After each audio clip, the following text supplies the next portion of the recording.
administration whenever and wherever possible in order to solve problems for hardworking American taxpayers, but we will push back against far-right extremism whenever necessary. Questions? Good morning, Mr. Jeffries. Thank you. Welcome back. On the DOGE proposal here, should Democrats be more involved in this? Are you disappointed that Mr. Musk and Ramaswamy didn't come to meet with you? Do you think that the opportunities here, that their political appetite is bigger than their parliamentary stomach when it comes to getting some of these things done? Yeah, it's unclear to me what exactly the objective is related to this so-called DOGE initiative. From our perspective, we want a federal government that is effective and efficient and equitable. And to the extent the other side of the aisle shares that objective, which is what is right for the American people, then we'll see if there's common ground as possible. But does it worry you about the idea that they're doing this just with these two guys who aren't part of the government, who don't have experience directly in understanding discretionary, non-discretionary spending, and therefore should Democrats be directly involved and say, look, you know, we don't want wasteful fraud and abuse, but... Democrats will, of course, have to be directly involved to the extent that there is any legislative aspect of this, and we will, by necessity, be engaged because it's clear that the incoming House Republican majority will not be able to do much without us. Thanks, Leader Jeffries. On the NDAA and the Farm Bill, what are the odds that either of those or both gets attached to the year-end CR that we'll need to pass to keep the government open?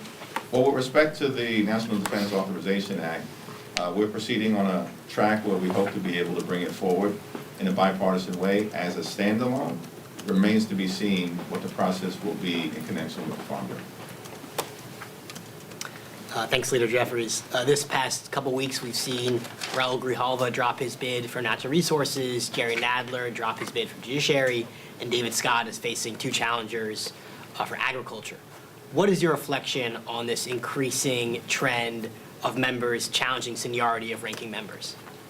I have no reflection other than that the caucus is working as well, and we're doing it in a cordial fashion, having internal discussions and deliberations about how to make sure we're in the strongest possible position moving forward to deal with the excesses of the incoming Trump administration whenever and wherever that manifests itself.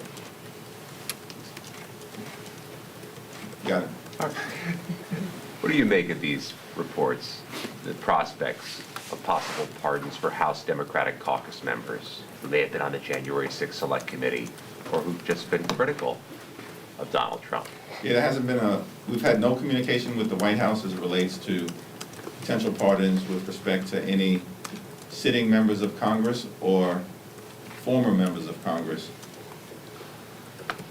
It has been the perspective that many of us have shared that there are working class Americans all across the country who've been caught up in an overly aggressive criminal justice system that at times has gone too far in terms of excessive sentencing as it relates to non-violent offenders who do not present any risk to society and are prepared to contribute to the well-being of society. To the extent that the Biden administration is considering additional pardons moving forward, it's my suggestion that that is where the focus should be at this point in time. Do your members have any concern that a Kash Patel may try to come after them? Members are in a position to speak for themselves, but I don't think we're prepared to do our jobs and we will not be intimidated. Thank you, Leader Jeffries. With the election behind us and considering it's now already the end of the year, how do you envision the future of Democratic Party? Well, you know, we look forward to continuing to do the people's business in the new Congress. And as we've repeatedly indicated, we're going to fight hard to make a difference in the lives of the American people. To the extent that there was any mandate that has emerged from this most recent election, it is that the American people want us to work hard to lower the high cost of living and to bring down grocery prices gas prices, the cost of childcare, and housing costs. And that will be a focus of House Democrats as we move forward. Kevin? This morning, Mayor Eric Adams did not rule out the possibility of switching back to being a Republican. I'm wondering if you have a response to that. And then separately, now that you've had a few weeks to reflect on it, any updated thoughts on the revitalization of congestion pricing? No additional thoughts on congestion pricing. With respect to Mayor Adams, I'm going to support the Democratic nominee who emerges in the primary in June as it relates to the next mayor of the city of New York, and work as hard as I can, partnering with the congressional delegation to make sure that the next mayor of the city of New York is a Democrat. Do you think that's going to be Eric Adams? It's going to be the next Democratic nominee? I have no idea. That's in the hands of the people of the great city of New York. Should it be? That's a decision that has to be made by the people of the city of New York. Thank you, Mr. Leader. Republicans have started internal discussions about how they'll use the reconciliation process next Congress. Reporting says that they are considering putting some border funding in one of the reconciliation bills, that some of which would go to the wall. Donald Trump in his first term said that Mexico would be paying for the wall. What are your thoughts about Republicans having discussions about border funding that includes wall funding, given that the president previously said that the wall would be paid for by Mexico? What we've seen repeatedly amongst my extreme MAGA Republican colleagues is that they say one thing to the American people before the election and then do something different after the election. The House Republicans said they were going to protect Social Security and Medicare, and so did their presidential nominee. And now we learn after the election that House Republicans are planning to try to cut Medicare and Social Security and end it as we know it.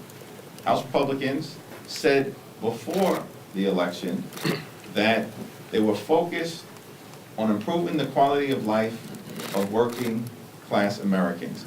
But after the election, they're focused on tax cuts for the wealthy, the well-off, and the well-connected. For years, up until this election, the incoming president-elect has said that we're going to build a wall and Mexico will pay for it. But now, after the election, House Republicans are planning to use the budget reconciliation process to force everyday American and hardworking taxpayers to pay for their so-called border wall. We all support, on the Democratic side, a strong, a safe, and a secure border. We have a broken immigration system, and we need to fix it. We need to enhance our border security. And we need to do it in a sensible, bipartisan way, and Democrats are prepared to do just that. Oh. In terms of your personal view on seniority, is it sacrosanct that seniority trumps everything, or is there some level of you've reached a certain amount of years at the top of a committee and a younger, newer person is the right thing to do here? What is how do you view that system? How do you weigh it back and forth? Well, the caucus will continue to work its will, and I'm not going to get out ahead of any ongoing deliberations that are taking place within the House Democratic Caucus, as per the tradition for decades in terms of House Democratic leadership.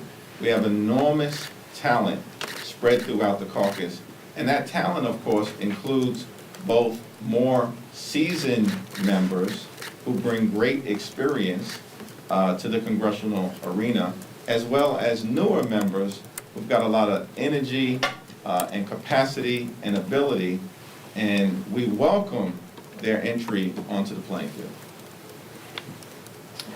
I just want to get your thoughts on President Biden's decision to pardon his son Hunter, and also how you feel about the White House potentially considering blanket pardons, and if those would be a smart move. I issued a statement with respect to the pardon issue, and that statement will speak for itself. Thank you, Leader Jeffries. House Speaker Johnson said yesterday that the Gates ethics report is, quote, moot. What is your response to that? With respect to the Gates report, it's an ongoing matter of public interest, as has been expressed by many. We'll see whether our former colleague is presented for any additional positions with the incoming Trump administration, and to the extent that occurs, it certainly is not a moot matter. It's a matter of interest to the American people, and any senators from the Democratic or Republican side who may be asked to vote on any confirmation or weigh in on their perspective with respect to who is best positioned to serve the American people in the new administration. Thank you, Leader Jeffries. I have a question on Salt Typhoon, the hacking of telecommunications companies in the U.S. Has your office been affected by this hack, and has this been brought up in your caucus in any discussions? We're in the midst of ongoing discussions that are classified in nature as it relates to that matter, and so I'm not at liberty to have any discussions, but it is a matter of significant congressional interest, and it's my expectation that those ongoing classified discussions will continue to occur. Okay, everyone good? All right. Thank you, everyone. I'm sorry. Do you have any reason to believe Gates might be up for another sort of appointment that would require confirmation? Given all the nominations that we've seen up until this point, anything is possible. Thank you all. Thank you, Mr. Thank Leader. you. Thank you. Good follow-up.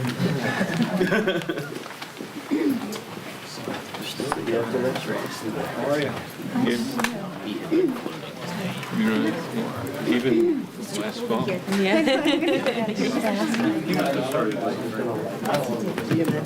See you, Max. All